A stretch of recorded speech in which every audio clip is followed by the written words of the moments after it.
18절에서 20절까지만 함께 보도록 하겠습니다. 제가 먼저 읽도록 하겠습니다. 예수께서 따로 기도하실 때에 제자들이 주와 함께 있더니 물어 이르시되 무리가 나를 누구라고 하느냐?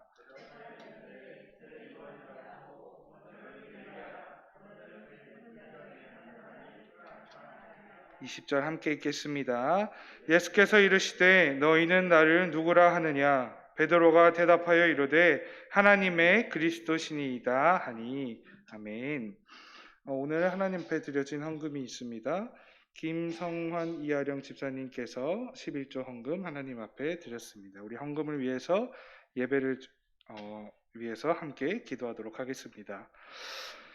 사랑의 하나님 감사합니다. 오늘도 우리가 주님 앞에 나와 함께 예배드릴 수 있게 하여 주신 주님의 그 은혜에 우리가 그저 감사함을 주님 앞에 아뢰 수밖에 없습니다.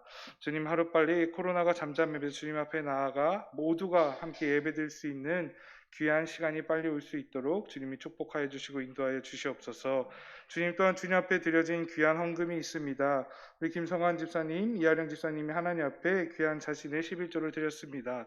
이 모든 것을 허락하신 것도 주님이시요 이 모든 것이 주님께로 속하였음을 고백하는 이 귀한 헌금을 주님 기뻐 받아주시고 아버지 가정 가운데 주님 이 헌금 가운데 주님이 모든 것을 채워주시사 모든 것을 인도하여 주시옵소서.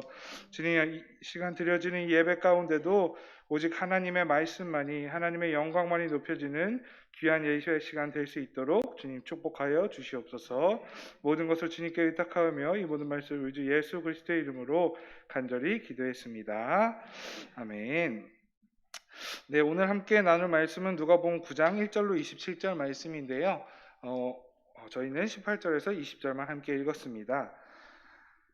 오늘 우리가 나눌 말씀 누가복음 9장은 우리가 잘 알고 있는 내용이 포함되어 있습니다. 예수님께서 베드로에게 또 제자들에게 너희는 나를 누구라 하느냐 물어보시는 구절이 있습니다. 제가 저희 초등부 친구가 여기 한 친구가 와 있어서 너무 기뻐가지고 마스크 벗는 것도 깜빡했습니다. 네. 예수님께서는 자신의 사역을 시작하시면서 제자들을 불러 모으셨습니다. 한 명 한 명 찾아가 그들의 삶 속에 찾아가 자신과 함께 하실 것을 요구했습니다. 예수님의 이러한 부름에 많은 제자들이 응답하였고 그렇게 모인 제자들이 저희가 잘 알고 있는 12제자입니다. 그런데 오늘 누가복음 9장의 말씀을 보면 예수님께서 이러한 제자들을 이제는 세상 가운데 보내시는 말씀을 볼 수 있습니다.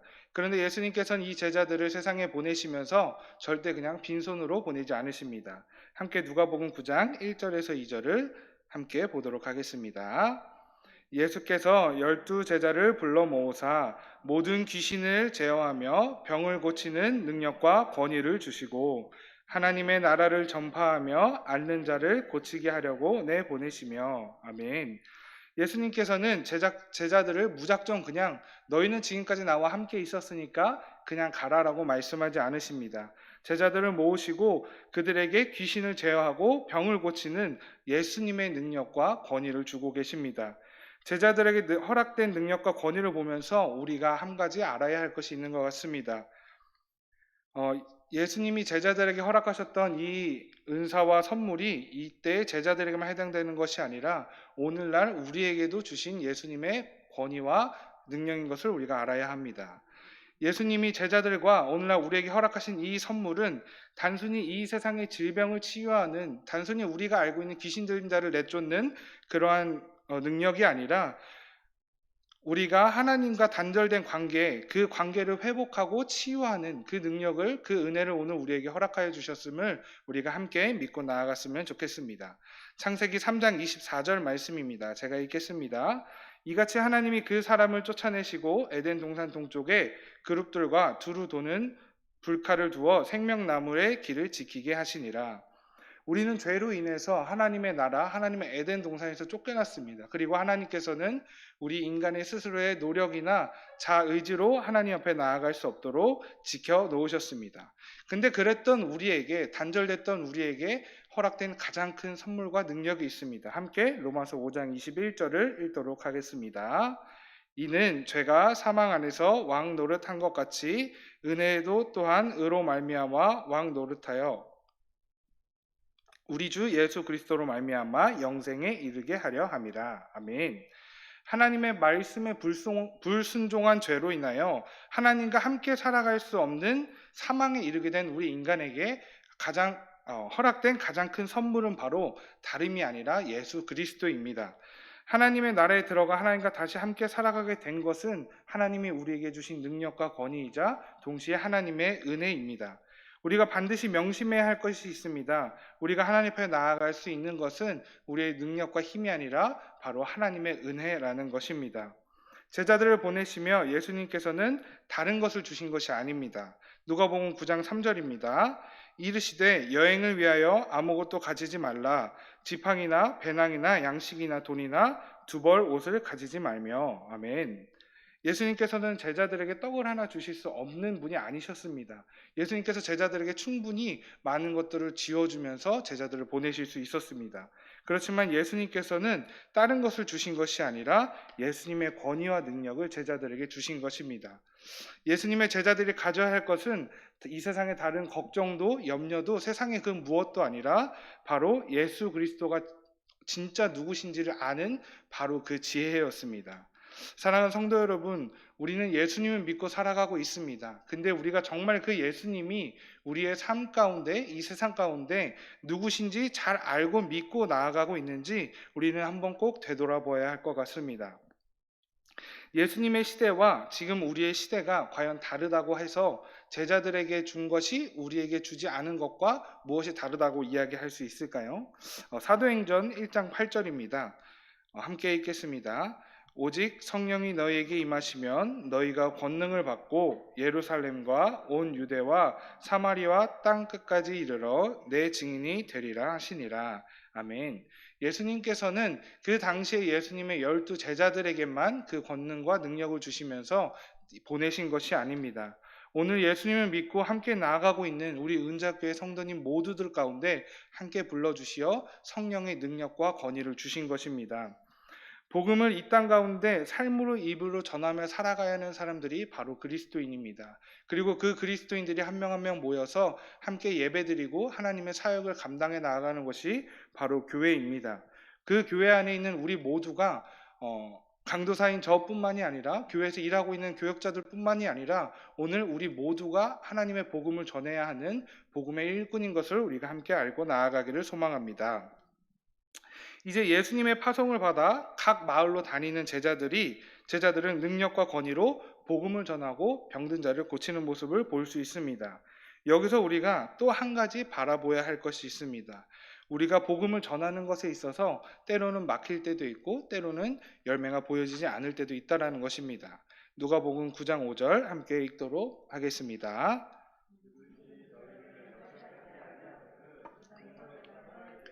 너희 발에서 먼지를 떨어버려 그들에게 증거를 삼으라 하시니. 아멘. 어찌 보면 참 무서운 말씀일 수도 있을 것 같습니다. 그렇지만 그 전에 우리가 그리스도인으로 살아가기 위해 노력하는 우리가 되어야 할 것입니다. 그리스도인으로 살아가기 위해서 많은 노력을 우리 모두가 하지만 저 또한 그리스도인으로 이 삶을 살아가기 위해서 노력을 하고 있습니다. 그렇지만 그 가운데 제가 참 스스로 굉장히 답답하고 암울할 때가 있습니다. 모두가 그럴 수 있겠지만 저 또한 그 동일하게 느끼고 있는 것 같습니다. 제 주위에는 믿지 않는 친구들이 굉장히 많이 있는 것 같습니다. 그리고 제 평생의 소망 중 하나가 그 친구들과 함께 하나님의 나라에 들어가는 것입니다.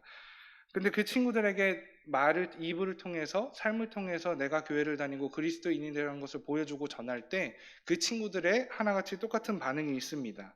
왜 교회를 다니냐? 나는 하나님 믿는 것보다 자유가 좋고 지금의 내 행복과 삶이 너무 좋다라고 이야기합니다. 우리 모두가 그럴 때가 참 많을 것 같습니다. 가족과 세상 속에 나아가 예수님의 복음을 전할 때 복음을 받아들이지 않는 사람들을 많이 마주하게 됩니다. 세상은 복음에 대해서 예수님에 대해서 굉장히 냉대한 것이 사실입니다. 특히 또 코로나 시국 가운데 교회발 확진자라며 교회를 많이 억압하기도 했습니다. 그런 상황 가운데서 저희는 항상 어떠한 내 자신의 모습을 가지고 있는지 바라보아야 할 것 같습니다. 내가 정말로 예수님의 복음을 가지고 이 땅 가운데 살아갈 때 당당하게 그런 사람들의 결과에 하나하나에 일희일비하는 것이 아니라 정말 내가 가지고 있는 복음이 복음이라는 것을 믿고 세상 가운데 담대하게 나아가고 있는지 우리 자신을 한번 되돌아보았으면 좋겠습니다. 4절의 말씀처럼 예수님을 받아들이지 않는 세상 가운데 살아갈 때 우리가 이 난감함을 마주할 때 우리는 예수님의 복음 하나만으로도 당당하게 살아가야 할 줄로 믿습니다.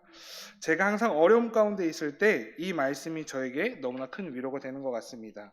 시편 23편 너무나 잘 알고 있는 말씀인데 저희 한번 1절과 4절만 함께 읽도록 하겠습니다. 여호와는 나의 목자시니 내게 부족함이 없으리로다. 내가 사망의 음침한 골짜기로 다닐지라도 해를 두려워하지 않을 것은 주께서 나와 함께 하심이라. 주의 지팡이와 막대기가 나를 안위하시나이다. 아멘. 남들처럼 가진 것이 없고 스스로 세상의 많은 것들로부터 스스로 지켜낼 힘이 없는 저이지만 하나님께서 저와 함께 해주신다는 이 사실 하나만으로 이 세상의 어떤 그 지팡이와 막대기보다도 나와 함께 해주는 그 사실 하나가, 그 은혜 하나가 저에게는 가장 큰 무기가 되고 저에게는 가장 큰 의지가 되는 것 같습니다. 또 제 평생의 삶이 이렇게 예수님 하나분만으로 만족하는 삶이 되기를 원합니다. 동일하게 우리 모두가 예수님 한 분만으로 나와 함께 해주신다는 그 사실 하나만으로도 언제나 찬양하며 나아갈 수 있는 우리 귀한 모두가 되기를 소망합니다. 예수님께서 그렇게 제자들을 보내시고 제자들을 통하여 어떠한 일들이 일어났는지 6절에서 9절로 기록되고 있습니다. 함께 보도록 하겠습니다. 제자들이 나가 각 마을에 두루 다니며 곳곳에 복음을 전하며 병을 고치더라. 분봉한 헤롯이 이 모든 일을 듣고 심히 당황하니 이는 어떤 사람은 요한이 죽은 자 가운데서 살아났다고도 하며 어떤 사람은 엘리야가 나타났다고도 하며 어떤 사람은 옛 선지자 한 사람이 다시 살아났다고 함이라. 아멘. 당시 제자들을 통하여 일어난 예수님의 이적들을 보고 사람들은 죽었던 선지자들이 돌아왔다, 엘리야가 돌아왔다, 죽은 세례 요한이 돌아왔다라고 이야기를 합니다. 심지어는 당시에 갈릴리와 베레아 지방을 다스리던 분봉왕 헤롯, 세례 요한을 죽였던 분봉왕 헤롯에게까지 이 사실이 전해져 들어갑니다. 많은 사람들이 분봉왕 헤롯이 예수님 제자들이 이런 이적을 일으킨다는 것을 보고 많이 당황했던 것으로 보입니다. 그래서 예수님을 찾고 제자들을 찾아서 다시 수소문하기 시작합니다. 예수님을 믿는 사람들이 세상 속에서 살아갈 때 참 많은 것을 마주하게 됩니다. 세상은 계속해서 예수님 믿는 우리를 탄압하고 공격하는 것도 사실인 것 같습니다. 어떠한 일이 생겼을 때 항상 교회가 먼저 앞장서서 조금은 방패처럼 삼아지는 것도 사실인 것 같습니다. 정말 가슴 아픈 이야기이기도 하지만 몇몇의 이제 코로나의 확진자가 교회에 나왔다는 뉴스 기사가 나왔을 때를 생각해 보면 세상의 다른 그 어떤 것보다도 많은 지탄을 받고 공격을 받았던 것이 바로 교회입니다. 교회는 항상 이렇게 예수님을 믿는다는 이유 하나만으로도 참 많은 탄압과 공격을 받기도 합니다. 그렇지만 한편으로는 이런 생각도 듭니다. 그 교회를 탄압하는 사람들이 잘못된 것이 아니라 정말로 내가 교회를 다니는 사람으로서 그리스도인으로서 참 예수 그리스도인으로서 살아가고 있는지를 다시 한번 되돌아보려고 합니다. 우리가 정말로 세상 가운데 빛과 소금의 역할을 감당하고 있는지, 십자가를 지고 걸어가고 있는지 십자가 앞에 다시 한번 내려놓고 되돌아보았으면 좋겠습니다. 그저 세상과 같이 나 또한 내가 먹을 것, 내가 누려야 할 것들을 찾으며 살아가는 것이 아닌지 우리가 다시 한번 되돌아봐야 할 것입니다. 저기도 한 친구가 와 있지만 제가 초등부 친구들과 항상 말씀을 나눌 때 함께 나누는 내용이 있습니다. 바로 하나님 사랑과 이웃 사랑이 같다라는 것입니다. 우리가 정말로 하나님을 사랑하는 그리스도인이라면 이 세상 가운데 살아감에 있어서 항상 이웃들에게도 그 사랑을 실천하며 사랑의 모습을 보여줘야 한다는 것입니다. 내가 받은 하나님의 은혜를 기억하며 담대하게 이 세상 가운데 살아가야 하지만 동시에 우리의 이웃들과 세상의 많은 사람들을, 영혼들을 되돌아보면서 안아주며 나아가야 한다는 것입니다. 예수님께로부터 능력과 권위를 받은 제자들이 세상 속으로 나아가 하나님의 나라를 전파하고 병 고치는 역사를 행한 뒤 예수님 앞에 나와 이렇게 자신들이 행한 바를 고합니다. 그런데 예수님은 그래서 예수님은 제자들을 데리고 벳세다라는 마을로 함께 이동을 하십니다. 예수님과 열두 제자들이 벳세다라는 고을로 향할 때 제자들 말고 또 여러 명 따라오는 사람들이 있었습니다. 누가복음 9장 11절입니다. 제가 읽겠습니다. 무리가 알고 따라왔거늘 예수께서 그들을 영접하사 하나님 나라의 일을 이야기하시며 병 고칠 자들을 고치시더라. 아멘. 예수님께서는 자신의 제자들만 데리고 간 것이 아니라 자신들을 따라오는 많은 사람들도 예수님이 병을 고치시는 이적을 보이셨습니다. 우리도 마찬가지로 예수님과 함께 나아가는 자들이라면 우리가 하나님만 바라보면서 나아가는 것이 아니라 하나님과 이웃들과 함께 나아가는 그 삶을 살아가야 할 것입니다. 심지어 뒤이어 나오는 12절에서 17절 말씀에는 그들을 배불리 먹이시는 오병이어의 역사까지 기록되어 있습니다. 예수님께서는 자신을 따라오는 자들을 버려두시거나 내팽개치지 않으셨습니다. 오히려 그들을 치유하시고 그들을 먹으시며 함께 보내셨습니다. 저도 요즘 이래저래 정신이 너무 없어서 다른 이웃들과 제 주위의 지인들을 잘 챙기지 못할 때가 있는데 이럴 때마다 하나님께서 저에게 다그치시는 것 같습니다. 너가 정말로 나를 사랑한다면 너 갈 길만 찾아 살아가는 것이 아니라 너희 이웃들과 너의 가족들 그리고 친구들도 함께 챙기면서 살아가라고 말씀하고 계신 것 같습니다. 예수님은 절대 자신의 상황과 자신의 바람이 있기 때문에 이웃들을 소홀히 대하지 않으셨습니다. 우리도 마찬가지로 항상 하나님 앞에 나아갈 때 우리 지인들과 이웃들 항상 같이 챙기며 나아가야 할 것입니다.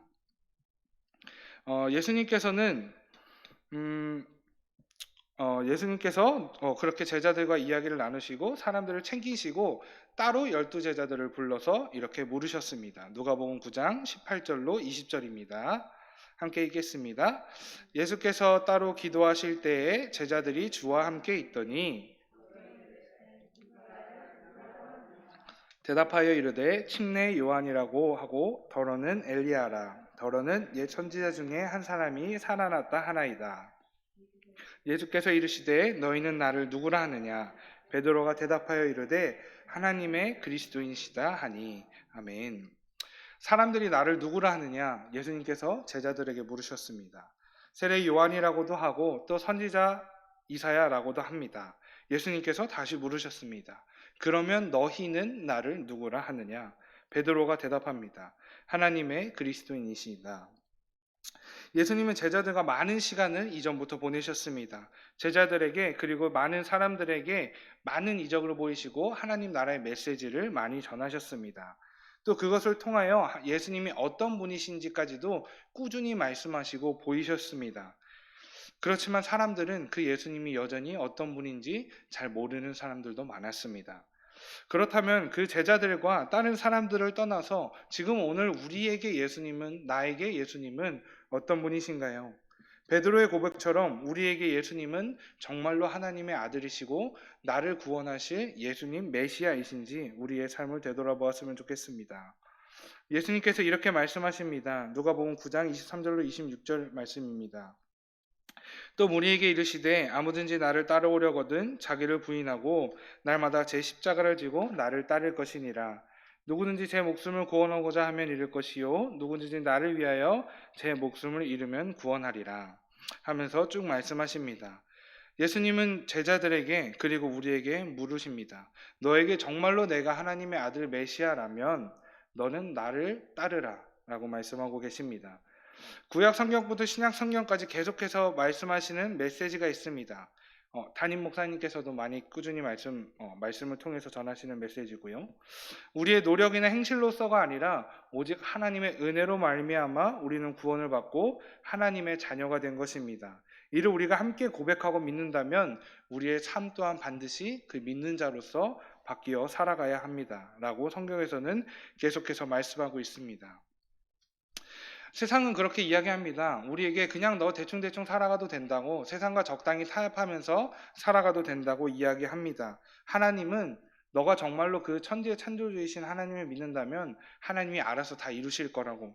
다 이루시겠죠. 하지만 우리가 믿어야 하는 것은, 우리가 나아갈 방향인 것은 믿음과 동시에 우리의 삶의 모습 또한 예수 그리스도를 따르는 자로서 살아가야 한다는 것입니다.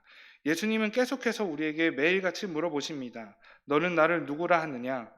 우리는 그 예수님의 질문에 베드로처럼 하나님의 그리스도인이시다라고 대답을 할 수 있어야 합니다.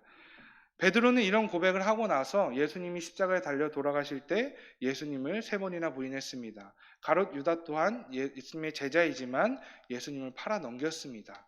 우리는 그들을 보면서 그들을 정죄할 수 없을 것입니다. 정죄해서도 안 됩니다. 우리의 삶의 모습을 다시 한번 되돌아보았으면 좋겠습니다. 내가 그런 제자들의 모습과 세상의 모습을 바라보면서 정말로 내가 그리스도인으로서 잘 살아가고 있는지, 나 또한 하나님 앞에 혹여나 또 다른 죄를 짓고 있는 것은 아닌지 되돌아보았으면 좋겠습니다. 예수님께서는 오늘도 저와 우리 모두에게 물어보고 계십니다. 너는 나를 누구라 하느냐? 베드로의 첫 번째 이 고백이 우리 모두의 평생의 고백이 되기를 원합니다. 그리고 그 고백이 우리의 삶 가운데 영원히 꾸준히 이어지는 삶을 살아가는 우리 모두가 되기를 원합니다. 우리는 분명 세상을 살아가다 보면 넘어질 때도 쓰러질 때도 있을 것입니다. 그러나 그 가운데서 우리가 그리스도만을 붙잡고 예수 그리스도만을 바라보면서 살아간다면 예수님께서는 언젠가 분명히 우리에게 칭찬을 해주실 것입니다.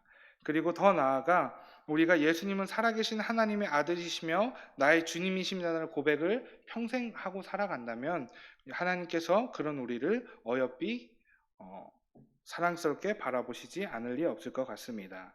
세상에서 어떻게 하면 나와 내 자녀가 조금이라도 더 잘 살아갈 수 있을까? 무엇인가 더 잘 누릴 수 있을까를 고민하고 또 그것을 위해서 아둥바둥 살아가는 삶이 아니라 이제는 정말 베드로의 고백이 내 고백이 되어서 이 세상 가운데서 주님께 매달리기를 누구보다 힘쓰며 아둥바둥 애쓰는 우리 모두의 삶이 되기를 아주 간절히 소망합니다. 말씀을 마치며 함께 기도하도록 하겠습니다. 사랑의 하나님 감사합니다. 오늘도 주님의 전에 나와 또 각자의 자리에서 하나님 앞에 예배를 드릴 수 있게 하여 주심에 너무나 감사드립니다. 주님, 주님의 말씀처럼 우리의 삶 가운데 오직 주님만이 높여지는 우리의 삶이 되기를 원합니다. 또한 우리의 삶에 찾아오셔서 너희는 나를 누구라 하느냐 물어보시는 주님의 그 대답에 베드로의 고백처럼 주는 그리스도시요 살아계신 하나님의 아들이십니다 라고 고백하며 그 고백을 삶으로 살아낼 수 있는 우리 모두가 되기를 소망합니다. 주님, 그러기에 우리가 너무나 부족합니다. 주님, 우리에게 힘을 주시고 우리와 항상 함께 하여 주셔서 우리가 세상을 거뜬히 이겨낼 수 있는 귀한 아버지 주님의 성도가 될 수 있도록, 주님의 자녀가 될 수 있도록 우리와 함께 하여 주시고 우리를 붙들어 주시옵소서. 주님을 향해 꾸준히 달려나가겠습니다. 주님, 우리를 붙들어 주시고 우리와 항상 동행하여 주시옵소서. 오늘도 아버지 주님 앞에 모든 것을 내어드리며 이 모든 말씀 우리 주 예수 그리스도의 이름으로 간절히 기도드립니다. 아멘. 너희는